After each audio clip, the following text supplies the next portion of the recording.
Hello, কেমন আছো তোমরা সবাই? আশা করি তোমরা সবাই খুব ভালো আছো। আমিও ভালো আছি। আমি সুস্মিতা, হোমমেড আইস কেক বানাই। তো আজকে একটা নতুন কেক ডেকোরেশন তোমাদের সাথে আমি শেয়ার করি।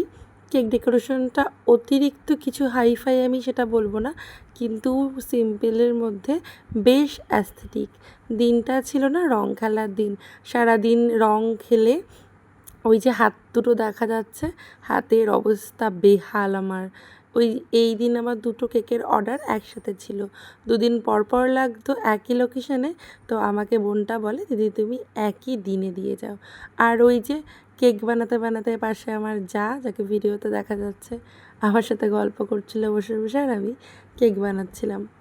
আর তারপর আমি 2টো কেকই একই দিনে বানিয়েছি। আর সারাদিন রং খেলাতেও একটা বিশাল মানে কষ্ট হয়েছে। তারপরে এই কেক দুটো বানাচ্ছিলাম ভীষণ ধৈর্য নিয়ে। যাই হোক, কথা বলতে বলতে আমার কেকটা অনেকটাই কমপ্লিট হয়ে গেছে। এর মধ্যে ছেলেও চলে এসেছিলো, কিছুক্ষণ কথা বলল। আর সবথেকে দেখো এই ধৈর্যের কাজ হলো রং তুলি নিয়ে বসা। আমি আমার তুলিটা খুঁজে পাচ্ছিলাম না, শেষে আমার ছেলের জল রঙের তুলিটাই ব্যবহার করলাম, যেটাও একদম নতুন, ব্যবহারই করেনি বললে হয়। তো সবাই আসছে চলে যাচ্ছে, কিন্তু আমার আর রং করা শেষই হচ্ছে না।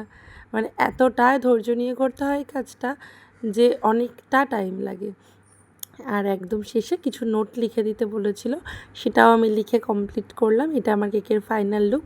তোমরা জানিও তোমাদের কেমন লাগলো। দেখা হবে পরের কোনো একটা ভিডিওতে। আজকের মতন আসছি, টাটা।